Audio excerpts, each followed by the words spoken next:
नमस्कार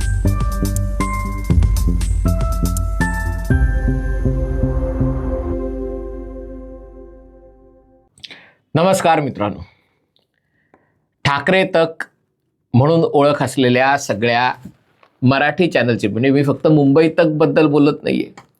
मुंबई तक हे ठाकरे तक चॅनल होतंच, पण याच्याशिवायही अनेक मराठी TV वाहिन्या आणि YouTube वाहिन्याही महाराष्ट्र म्हणजे ठाकरे तक असल्यासारखं विषय चालवत असतात, बातम्या देत असतात. गेला आठवडाभर या अनेक वाहिन्या ठाकरे तक होत्या, त्या आता पवार तक झालेल्या आहेत. हे पवार त्यांच्यासाठी आदरणीय, परमपूज्य, सर्वेसर्वा वगैरे सगळे होतेच, पण बातम्या चालवताना पवारांच्या घराच्या बाबतच्या बातम्या, पवारांच्या वारसाबद्दलच्या बातम्या, पवारांच्या राजकीय भवितव्याबद्दलच्या बातम्या सूत्रांकडूनच्या नावावर दाखवल्या जात होत्या. आणि मला एक गोष्ट राष्ट्रवादी काँग्रेसबद्दल आवडते, भाजपासारखं ते खाली मुंडी आणि पाताळ धुंडी अशा प्रकारची भूमिका घेत नाहीत. या सगळ्या ठाकरे तकच्या पवार तक झालेल्या वाहिन्यांना प्रफुल्ल पटेल एका शब्दात, एका वाक्यात चल फुट म्हणले. चल फुट, टाइम बर्बाद मत कर. आज प्रफुल्ल पटेल यांची पत्रकार परिषद खरोखर बघण्यासारखी होती. स्पष्टता, विचारांची स्पष्टता आणि कोणाची भीती नाहीये आपल्याला. या सगळ्या वाहिन्यांची आपण दखलही घेत नाही, इतक्या स्पष्टपणे त्यांनी सांगितलं. मुद्दा सरळ साधा होता. त्यांनी सांगितलं, राष्ट्रवादी काँग्रेस हा एक स्वतंत्र पक्ष आहे, पवार हे कुटुंब आहे, पवार हा पक्ष नाहीये. आणि अजितदादा सगळ्यांसाठी आदरणीय वगैरे सगळे होते, परंतु त्यांच्या निधनानंतर राष्ट्रवादी काँग्रेस या पक्षाचा एक विधिमंडळ गटनेता नेमणं आवश्यक आहे. दुसरी गोष्ट, त्यांचा एक संघटनात्मक दृष्ट्या राष्ट्रीय अध्यक्ष नेमणं आवश्यक होतं, आहे अजूनही. आणि तिसरी गोष्ट, या सगळ्या याच्यातनं पार्टीला जी बदलाची प्रक्रिया आहे, ज्याला ट्रान्झिशन म्हणतात, ती अतिशय व्यवस्थित कायद्यानुसार पक्षाच्या संविधानानुसार पार पडेल. एरवी संविधान कायदा करणारे आंतरराष्ट्रीय कायदे तज्ज्ञ, आंतरराष्ट्रीय संविधान तज्ज्ञ वगैरे, अशा वेळेला कुटुंबाने निर्णय घ्यावा, कुटुंबाने ठरवा, म्हणजे पक्षापेक्षा कुटुंब मोठं आहे. हे जे, म्हणून मी त्यांना ठाकरे तक म्हणतो, कारण ठाकरे म्हणजे शिवसेना, ब्रँड ठाकरे, ब्रँड पवार, याच्या पलीकडे यांची विचारशक्ती जात नाही. अशा लोकांना त्यांनी अतिशय स्पष्टपणे इशारा दिला की या गोष्टी करणं गरजेचं होतं. त्यांच्या घरामध्ये रीतिरिवाजानुसार शोक हा 3 दिवसाचा हे असतो, ते झाल्यानंतर पुढची प्रक्रिया पार पाडणं आवश्यक होतं. त्याच्यासाठी सुनेत्राताईंना त्यांनी सांगितलं, त्या आल्या, पक्षाचा विधिमंडळ गटनेता निवडला गेला. आणि प्रफुल्ल पटेल यांनी अतिशय स्पष्ट केलं, स्पष्ट शब्दात सांगितलं, मला पक्षाचा राष्ट्रीय अध्यक्ष व्हायचं नाहीये, तो मी नसेन, पण नवीन राष्ट्रीय अध्यक्ष निवडण्याची जबाबदारी कार्याध्यक्ष, राष्ट्रीय कार्याध्यक्ष म्हणून माझ्यावर आहे. आणि दुसरी गोष्ट त्यांनी स्पष्ट केली की याबाबत बोलण्याचा अधिकार फक्त आणि फक्त राष्ट्रवादी काँग्रेसला आहे. राष्ट्रवादी काँग्रेसचा अध्यक्ष कोण असावा हे ठरवण्याचा अधिकार ना राज ठाकरेंना आहे, ना शरद पवारांना आहे. शरद पवारांना तो होता, आता त्यांचा राष्ट्रवादी काँग्रेस शरदचंद्र पवार गट हा पक्ष आहे.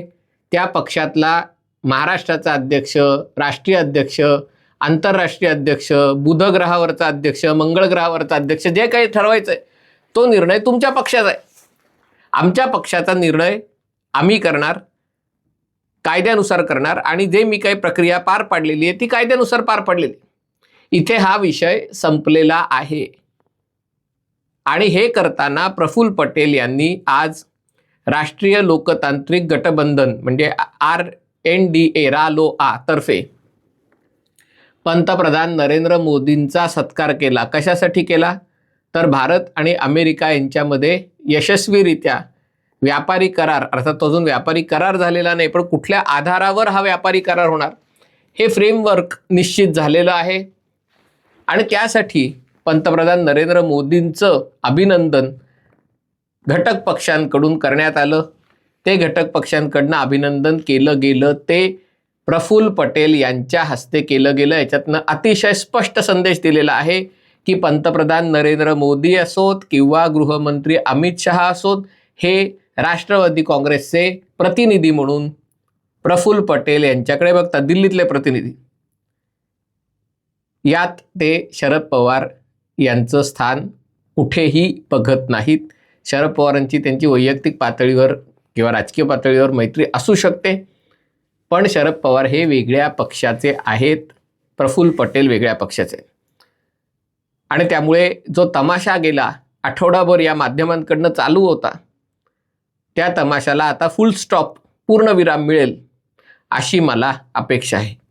नाहीतर 9 तारखेला किंवा 12 तारखेला यांनी जरी काय सांगितलं, काय अजितदादांचं रेकॉर्डिंग दाखवणार होते की अजितदादा काय म्हणलेलं, आणि जरी रेकॉर्डिंग दाखवलं, धरून चाला, अजितदादा खरंच शरद पवारांच्या पक्षात आपला पक्ष विसर्जित करायचा, मिळवून टाकायचा, विलीन करून टाकायचा याची चर्चा करत असले, अजित पवार खरंच शरद पवारांना सर्वेसर्वा पद देऊन, सुप्रिया सुळेंना केंद्रात मंत्रीपद देऊन, रोहित पवारांना राज्यात राज्यमंत्रीपद देऊन, हे सुप्रिया सुळेंना केंद्रीय मंत्रीपद द्यायला नरेंद्र मोदींचं सरकार आहे ना, का कर्नल मुअम्मार गद्दाफीचं सरकार आहे, का परवेज मुशर्रफचं सरकार आहे, का मोहम्मद युनुसचं सरकार आहे? म्हणजे ज्याचं सरकार आहे त्याला तर विचारायला पाहिजे की सुप्रिया सुळेचं मंत्रीपद त्यांना मिळणार का नाही मिळणार, तर कुठलं मंत्रीपद मिळणार. आणि त्यामुळे ही गोष्ट अतिशय स्पष्टपणे मांडण्यात आली. पंतप्रधान नरेंद्र मोदी आणि गृहमंत्री अमित शहा यांनी एका प्रकारे प्रफुल्ल पटेल यांच्या पाठी आपली शक्ती उभी केली. आणि त्यामुळे ही जी सगळी चर्चा आहे, म्हणजे मी जे म्हणत होतो की जरी अजितदादांनी हे मान्य केलं असलं, धरून चाला, तरी आता त्याला कायदेशीररित्या काय अर्थ आहे? तुम्ही काय न्यायालयात जाऊन सांगणार आहात? जरी तुमच्याकडे रेकॉर्डिंग वगैरे काही सिक्रेट कॅमेरानी रेकॉर्ड केलं असेल अजितदादांचं म्हणणं, बघा हे अजितदादांचं म्हणणं होतं, हे राष्ट्रीय अध्यक्षांचं तेव्हा हे म्हणणं होतं की मला माझा पक्ष स्वतःच्या पक्षाचा हिताचा विचार न करता शरद पवारांच्या पक्षात विलीन करून टाकायचं आहे, असं जरी अजित पवार तेव्हा बोलले असले, तरी प्रकरण कायदेशीर लढाईचं स्वरूप प्राप्त झाल्यावर न्यायालय काय म्हणणार? पक्षाचे अध्यक्ष कोण आहेत, पक्षाचा विधिमंडळ गटनेता कोण आहे, त्याचा निर्णय काय आहे, आणि तो फायनल आहे. आधी गेल्या आठवड्यात काय झालं आणि काय नाही झालं या शक्यतेची चर्चा. काल केशव उपाध्ये पण म्हटले की ह्या हत्याबाईला मिशा असल्या तर, अशा प्रकारची चर्चा आहे. शरद पवारांना जर आपल्या पक्षाला भाजपासोबत घेऊन जायचं असेल, त्यांनी उघडपणे भूमिका मांडावी की माझ्या पक्षातल्या अनेक आमदारांचं असं म्हणणं आहे की आता आपण जनतेची सेवा करण्यासाठी सत्तेत जाणं आवश्यक आहे आणि त्यामुळे आम्हाला सत्तेत यायची इच्छा आहे. भाजपानी आम्हाला किंवा रालोआ आम्हाला तुमच्या आघाडीत घेणार का? घेतलं तर आम्हाला काय देणार?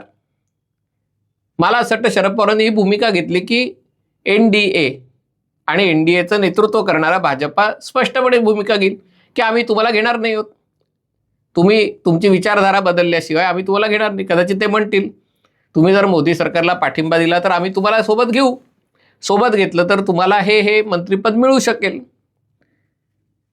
पण इथेच खरी तर मेख आहे, जे हे मंत्रिपद मिळू शकेल हे भाजपाला किंवा NDAला त्यांना सांगायचं आहे ते शरद पवारांच्या किंवा सुप्रिया सुळेंच्या अपेक्षेच्या खूप दूरवर आहे.